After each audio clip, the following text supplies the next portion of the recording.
Hello, everyone. Welcome back. Today, we're going to do something a little different, really focusing on object-oriented design. We're going to talk about sensors. So there are all kinds of sensors out there, and obviously, I have been thinking about what would be a good way to do an object-oriented version of sensors. If you look at the standard MicroPython library, obviously the whole sensor idea is left up to the implementer. And essentially, they're just considered input and output pins, and you do whatever you need to do with these input and output pins. In object-oriented model, we kind of think in a little different way. We sort of think about what is a sensor? What can it do? What are the different types of sensors that are out there? And what are the different properties of them? Are they similar? Are they different? How can we classify them? How can we, take some of the similar properties together and put them in one place? So just to tell you what we're talking about, I'm just going to show you a few of the sensors that I could find in my parts bin. So here I was just looking through my parts bin and to see what I could pull out that could classify as a sensor. And I found a whole bunch. Right. So, for example, we have been using, at least in a few of our demos, this proximity sensor, right? When something comes close to it, it trips, gives you a one value. When there's nothing close to it, gives you zero. It's basically a 0, 1 that gives you one of the things.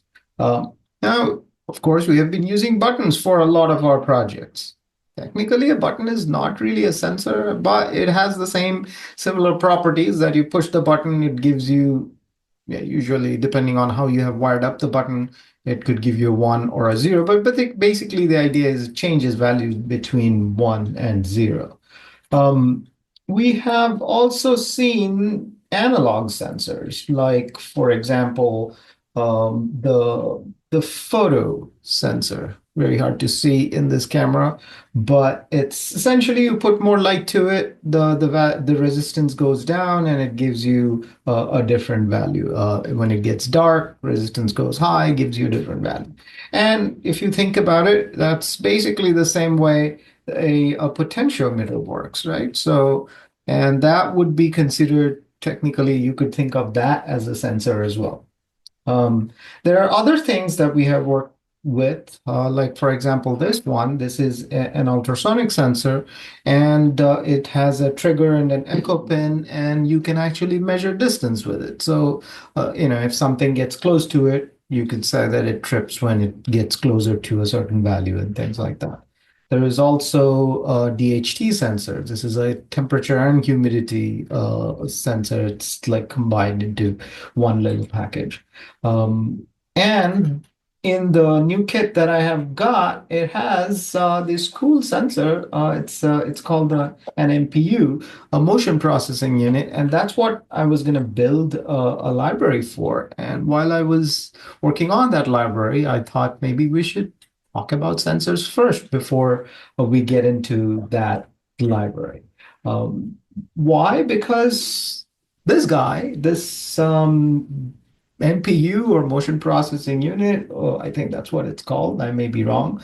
I'll find out exactly what MPU stands for. But MPU 6050, that's this sensor. This thing can actually give you accelerometer readings. It can give you gyroscope readings. And it has a built-in temperature sensor as well. So yeah, you can do temperature measurements with that too.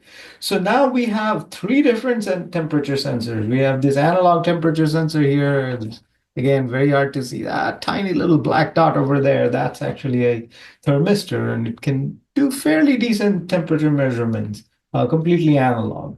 Then you have the sort of semi-digital one-wire way of reading temperature and humidity. That's the DHT sensor, and our MPU can do temperatures as well. So as you can see, multiple temperatures, the sensors, they have sort of similar capabilities, possibly, right?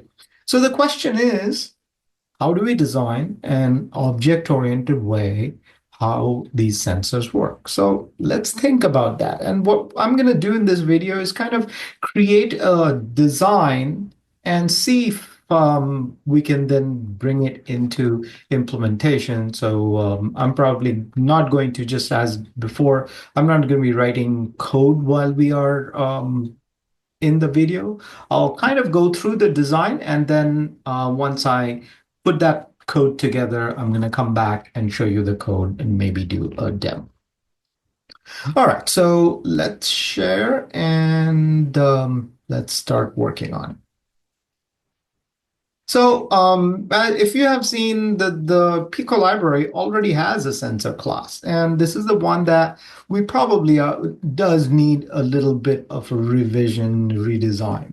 The way I was thinking about it back then, when I designed it first, yeah, you have a sensor which takes in a pin and a name and whether it goes active, high or low. We might keep some of these things together, and then it has two subclasses: a digital sensor subclass, which is a digital sensor, 1 or 0. Then there is a analog sensor, which is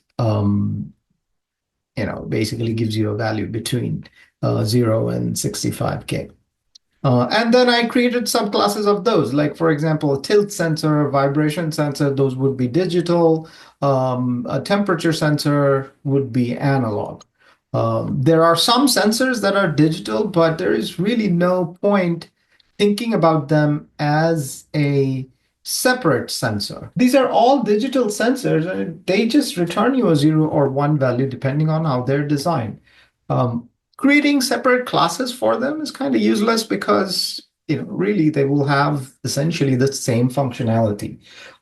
Kind of the same with the photoresistor. This gives you a value between 0 and 65K, depending on how much light it gets.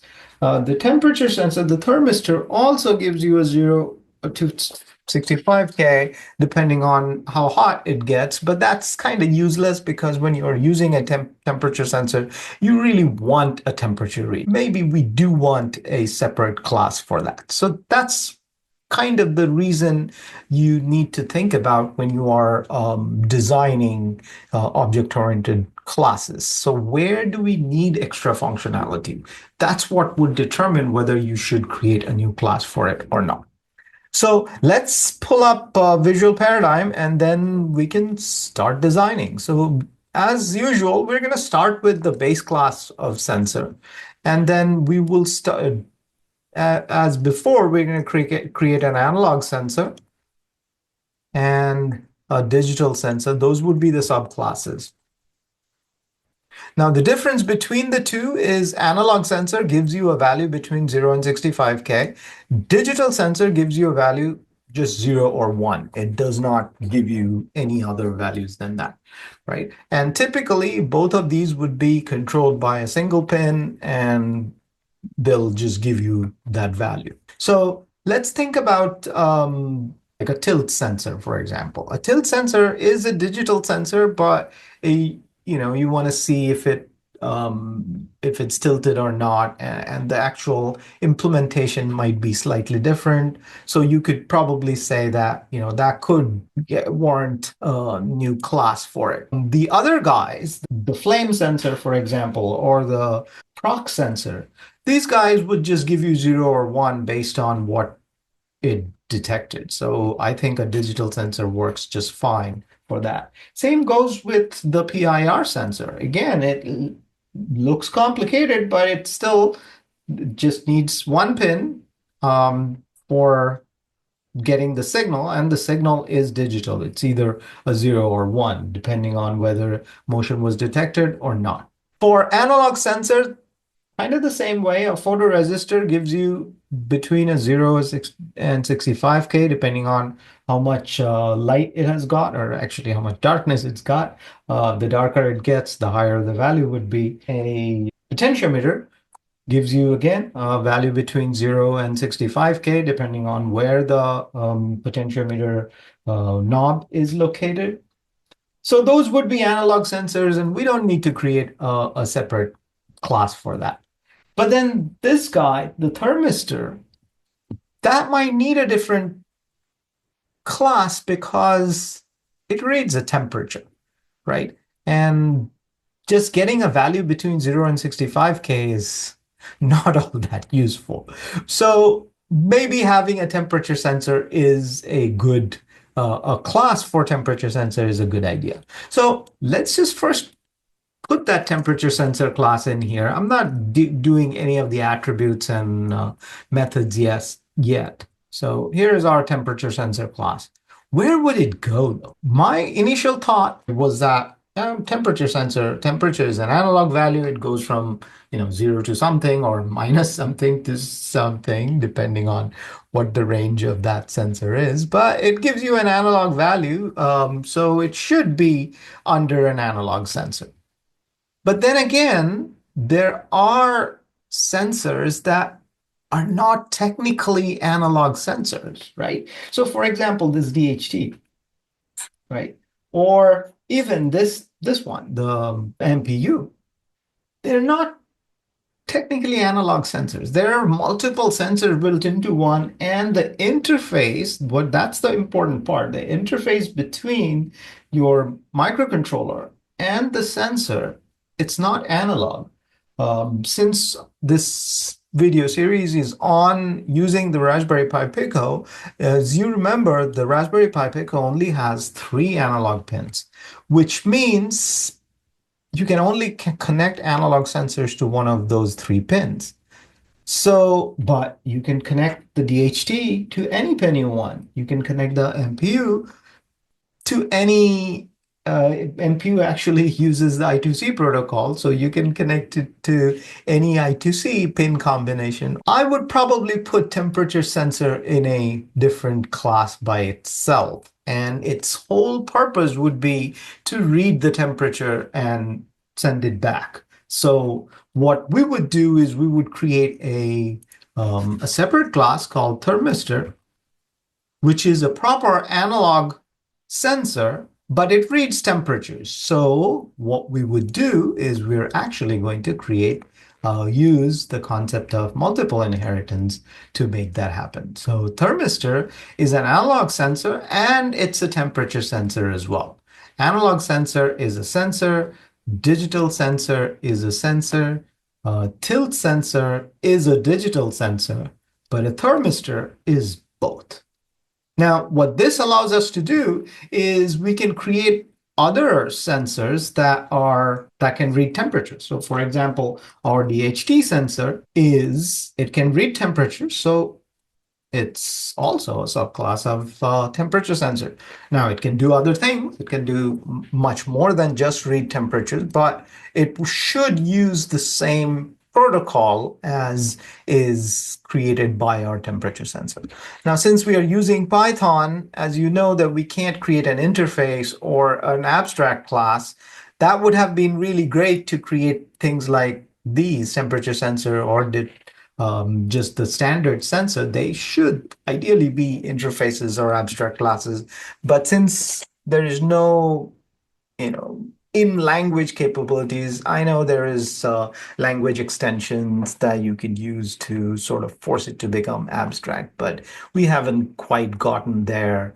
And that is not a very well accepted method that I have seen anyway. So we will just keep them simple, that they are still base classes. You could probably put something in there saying that these methods are not implemented or something like that. But the whole point is that DHT sensor is a subclass of temperature sensor. Thermistor is also a subclass of temperature sensor. But the thermistor actually has that added capability that it's also an analog sensor.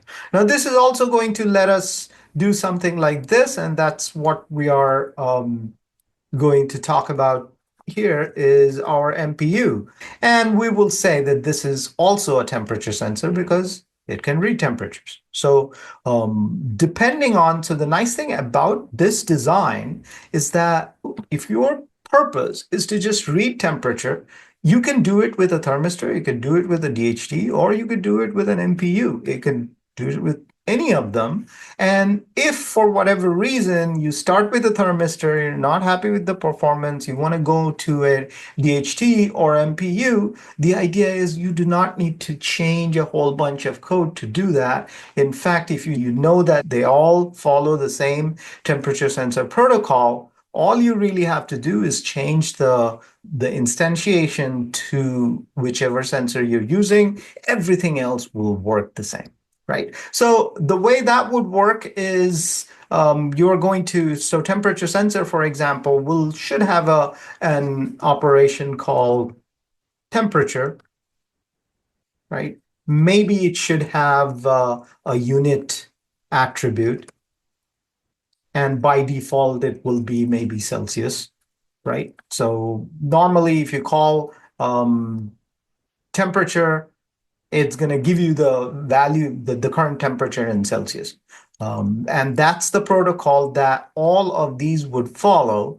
And they will all calculate the temperature in different ways. But the idea is that they would all give you back the value of the temperature in Celsius, regardless of which of these you have.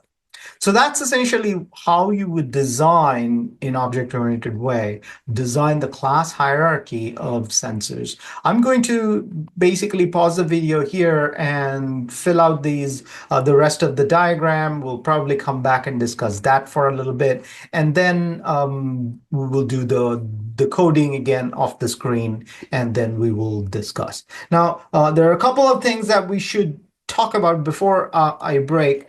Remember that the MPU and DHT, they are actually not only temperature sensors. There are other things too. Like, for example, this thing can measure humidity. Now, do you create a humidity superclass and do a multiple inheritance there? Up to you, I suppose. If there are other humidity sensors that you may be able to interface with and you want to use them in the future, might be a good way to future-proof your design by creating a humidity sensor, kind of an abstract class or protocol like temperature sensor. This guy, MPU, this thing is a temperature sensor, but it's also an accelerometer and a gyroscope. Should we create two separate classes for accelerometer and gyroscope? Again, those would be future proofing to ensure that you can create protocols. So if there is an accelerometer that you use that is separate, it does not have gyro capability, then you can use that. Normally, though, most accelerometers that I have seen, except for the really old 3-axis accelerometers, I don't think you can get those anymore. You would really have both accelerometer and gyroscope capabilities. If you are building anything that uses an accelerometer, you would typically need both the accelerometer and gyroscope. So to keep our implementation simple, I'm not going to try to make things future-proof by creating those other classes, but those would be something that you might want to do to keep your design future-proof. In our case, though, we do think that creating a separate class for temperature sensor makes sense because all of these three are temperature sensors after all. So they should, when they are reading temperature, they should work the same way. You should not call one method on the thermistor to get the temperature, another method on the DHT sensor to get the temperature, and yet another method in an MPU to get the temperature. Because then what would happen is you're actually going to go and fuss with the code or do like a whole bunch of if then else to see, what kind of sensor it is and then call that value.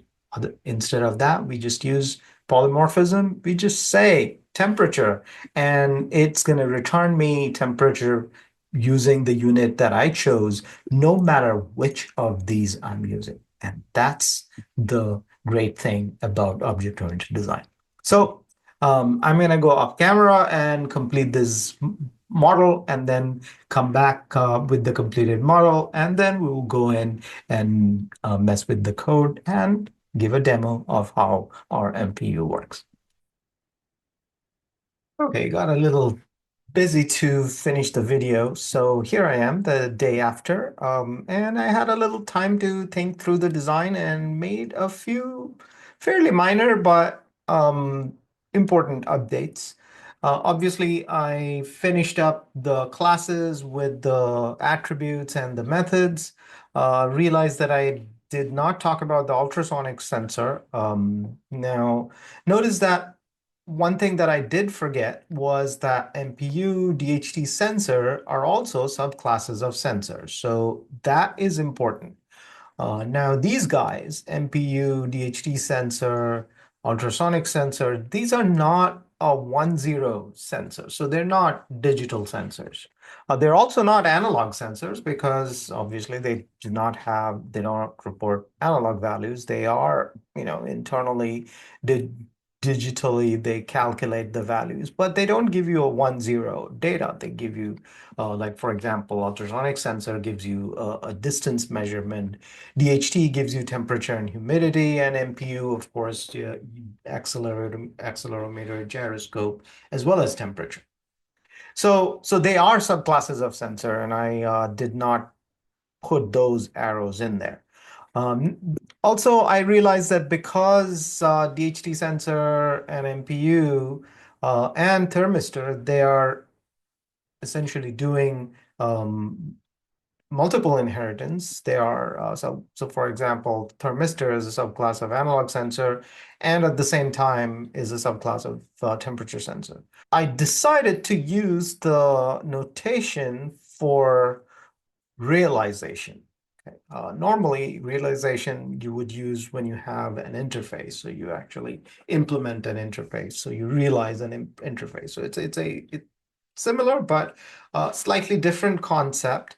The only difference in the notation is you use a dotted arrow, but you use the same arrowhead. Okay. Now, Python technically does not have the concept of an interface. So so these dotted arrows will not make any sense in Python, but other languages you would notice that MPU is a subclass of sensor, but it implements temperature sensor, so you can read temperatures from it. This is still a nice, valid UML diagram. It's just that in Python, we're going to treat these dotted arrows as if they were solid arrows, and we're going to use it as a multiple inheritance implementation. But at the same time, one thing to notice is that all of these guys, MPU, they do override raw value and tripped. So notice that they override raw value and tripped, and they implement their own methods. Of course, they implement temperature, and that is overriding the temperature sensor's temperature. So that would be the final model of our sensor hierarchy.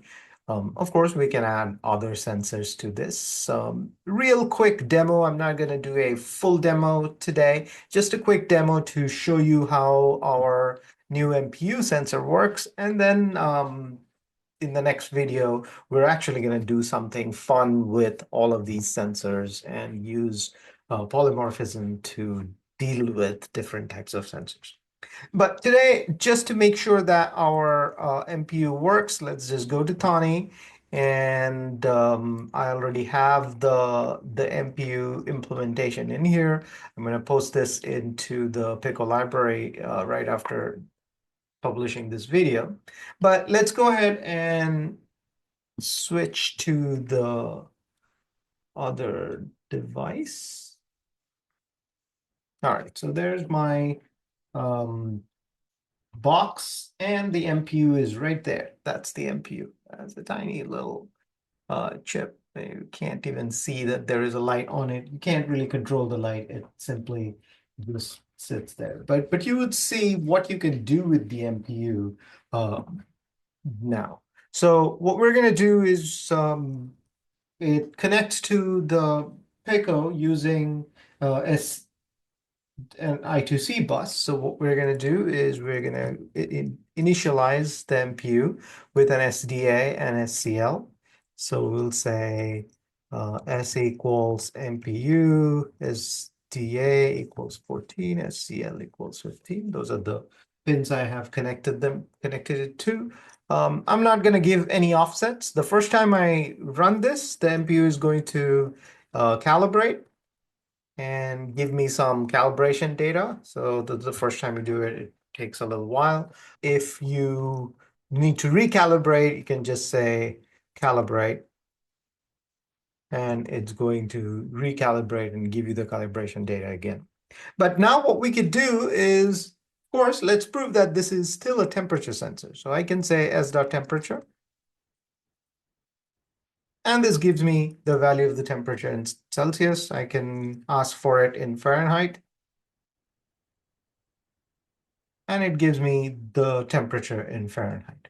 But of course, this is an MPU, so I can say s.raw value. Notice that raw value is now going to be a raw value returned by the MPU. It's giving me 3-axis of acceleration and 3-axis of gyroscope. Of course, these are floating point values, kind of hard to make sense of it, but you would kind of see that it's now flat on the ground. So acceleration z is almost 1. If I make it vertical, then you would notice that z is now 0, but y is now 1, close to 1. And if I make it this way, then now x is close to 1, y and z are 0. And of course, if it's like some other rotation, they're all going to be different values. Now, for the gyroscope, you could do something like calculate the angles.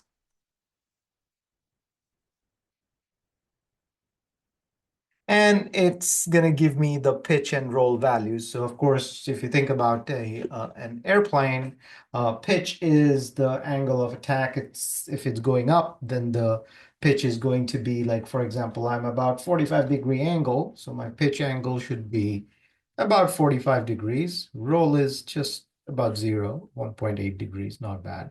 But if I tilt this way, so let's pitch it straight and tilt this way. Now you see my roll is now negative 53. If I tilt that way, my roll is positive 58. So this can calculate my pitch and roll as well. So there is our accelerometer and implementation of the accelerometer.